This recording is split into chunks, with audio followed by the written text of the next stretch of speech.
Et en ce qui concerne l'autoroute à péage Dakar-Tivaouane-Saint-Louis, nous avons été associés par la DEC, la direction de l'environnement et des établissements classés, qui, comme vous le savez, a la mission de suivre toutes les études d'impact environnemental et social au nom de l'État du Sénégal. Alors, nous avons été conviés à une réunion dont l'objet était de faire une restitution de l'étude d'impact environnemental et social et en vue de sa validation. Donc, après avoir pris part à cette réunion et donc pris connaissance du contenu et de l'approche de la méthodologie de l'étude d'impact environnemental de cet ouvrage, et écouter les différentes parties prenantes qui étaient représentées, surtout de l'administration, hein, parce que société civile, nous étions les seuls.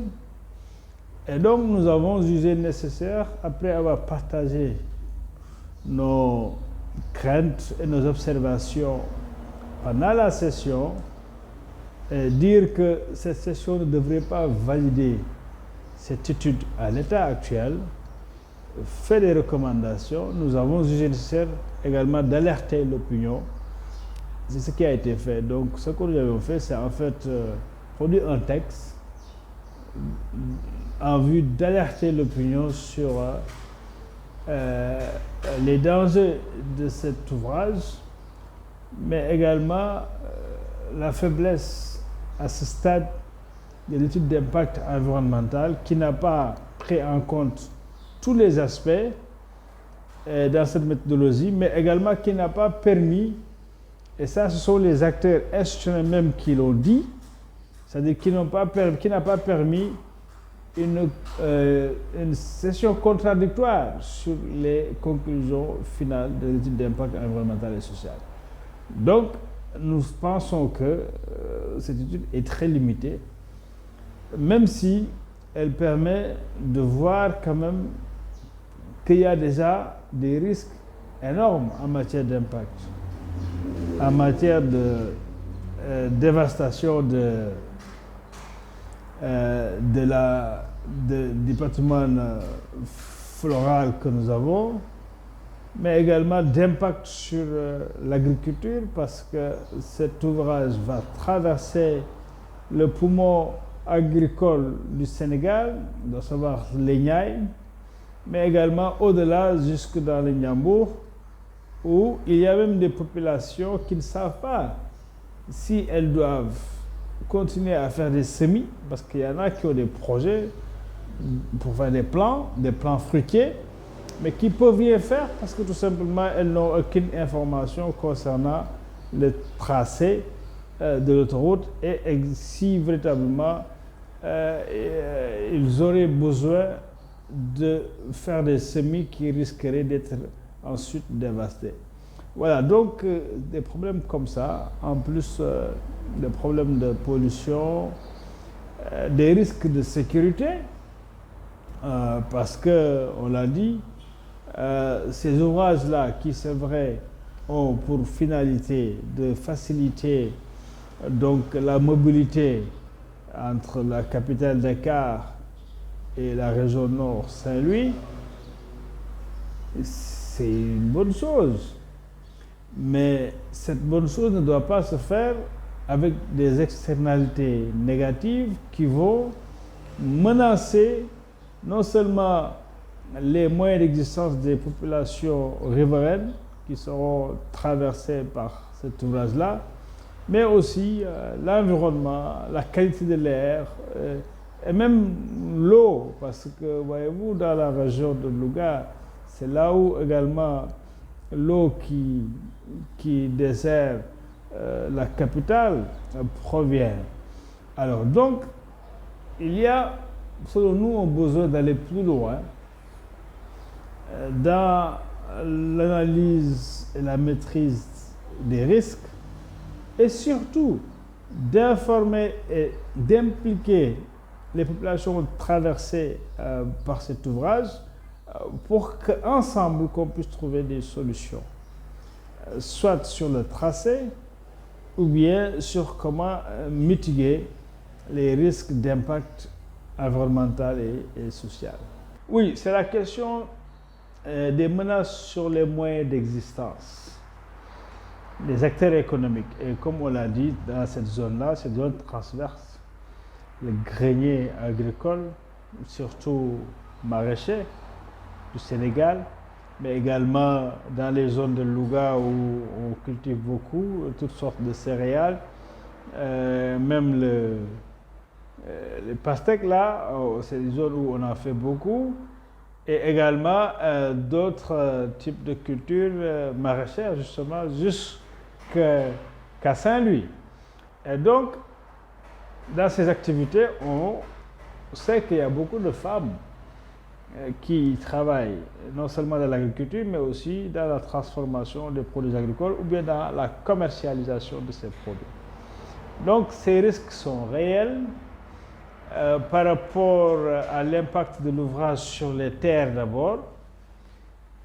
Bon, mais maintenant, parce qu'on peut dire que ça peut faciliter la mobilité, ce qui n'est pas évident parce que c'est une autoroute payante, une voie rapide, n'est-ce pas? Cela ne veut pas dire que ça va faciliter la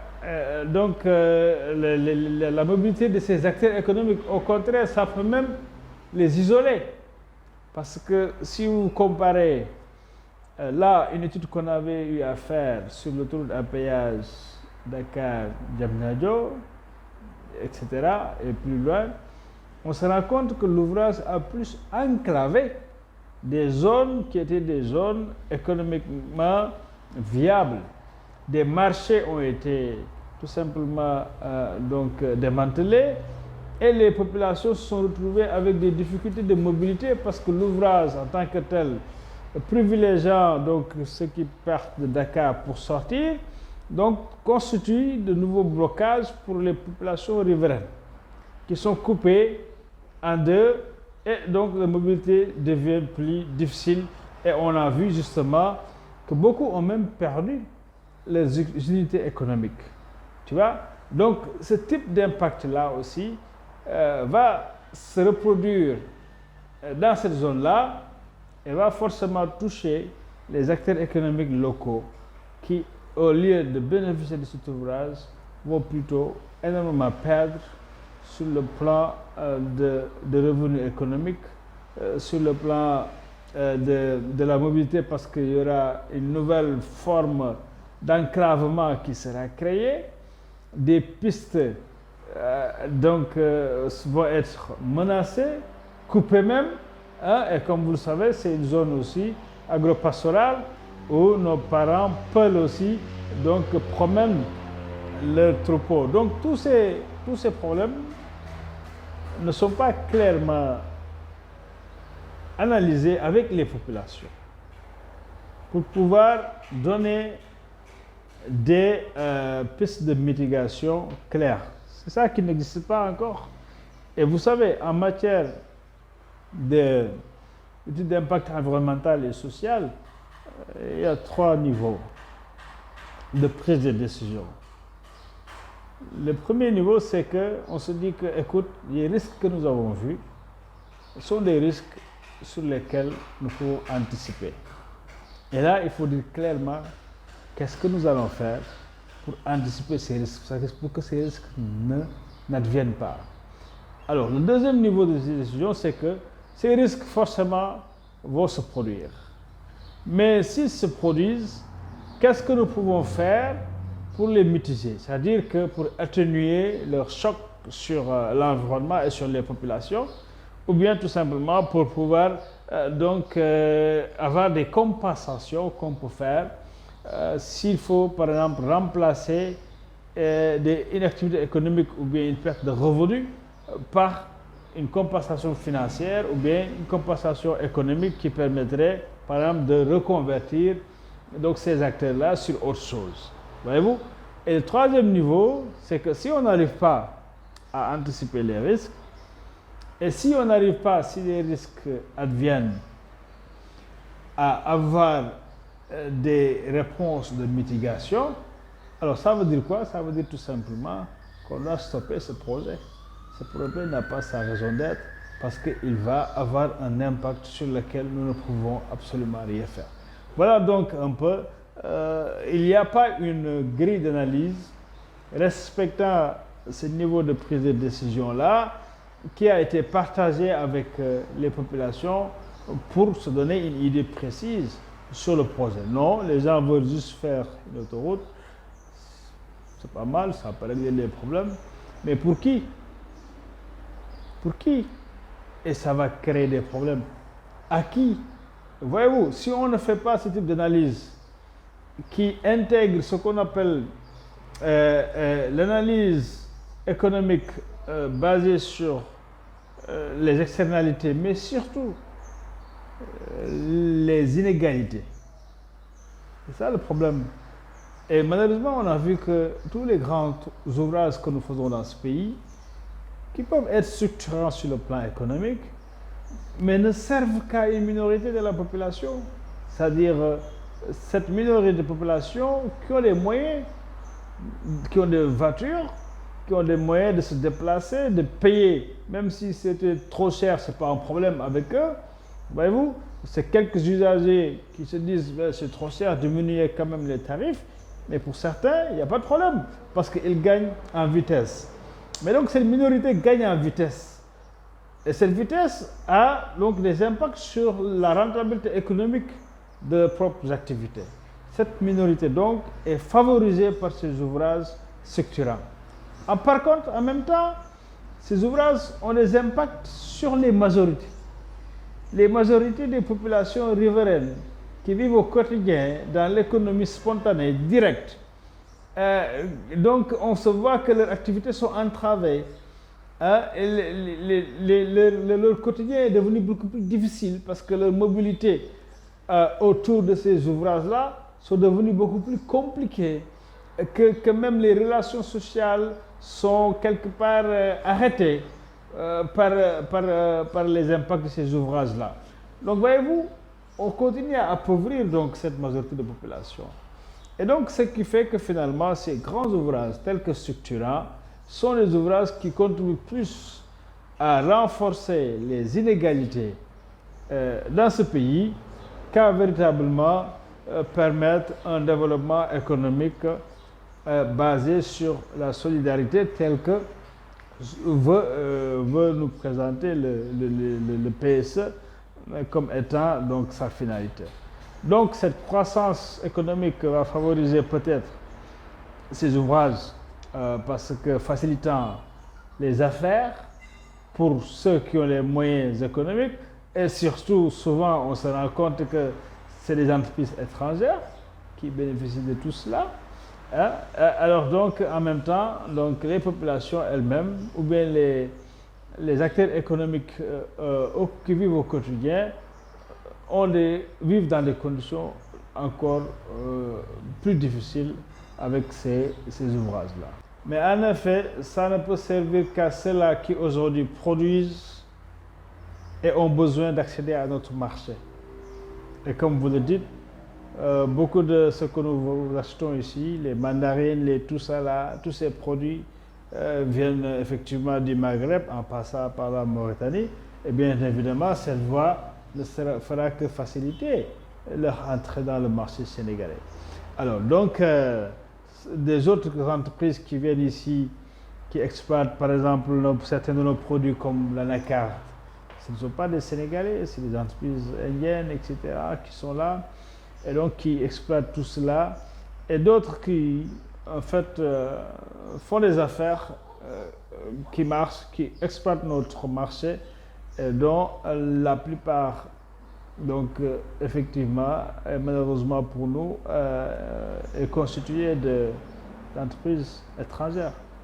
Entre autres, parce que je pense que l'objectif, c'est justement de créer cette jonction-là pour aller jusqu'au nord, jusqu'au plus loin dans le Maghreb. Donc, écoutez, si on a des voies comme ça qui facilitent l'intégration, mais c'est très bien. Parce que nous militons pour l'intégration africaine. Et les voies de communication sont importantes pour permettre le déplacement facile des populations. Voyez-vous, ça c'est peut-être le côté qu'on peut voir, le côté positif. Mais aujourd'hui, dans le contexte dans lequel nous sommes de l'économie néolibérale, toutes ces infrastructures-là profitent d'abord et avant tout à ceux qui dominent l'économie et qui ont besoin du marché et de facilité pour accéder davantage à ce marché-là. Et cela, c'est une minorité d'opérateurs économiques et la plupart du temps qui sont étrangers et une élite sénégalaise qui a les moyens, une élite parfois même intermédiaire de ces entreprises-là pour faciliter leur accès au marché local, soit par les politiques publiques ou bien les lois que nous mettons en place, hein, ou bien tout simplement par le courtage économique qu'ils font. Et donc ce sont ces gens-là qui représentent une minorité qui profitent véritablement de ces ouvrages. Absolument pas, et je pense que ça fait partie une des limites de cette étude d'impact, de ce projet. Parce que l'étude d'impact environnemental n'a pas suffisamment donc, pris en compte la pollution de l'air et les conséquences de cette pollution de l'air sur les populations, sur l'écosystème et même jusque sur l'eau. Hein? Donc, est-ce que sur la santé des populations riveraines, hein? Donc là, nous pensons que c'est des questions sérieuses qu'il faut prioriser. Et je crois qu'il y a encore à faire sur ce plan-là.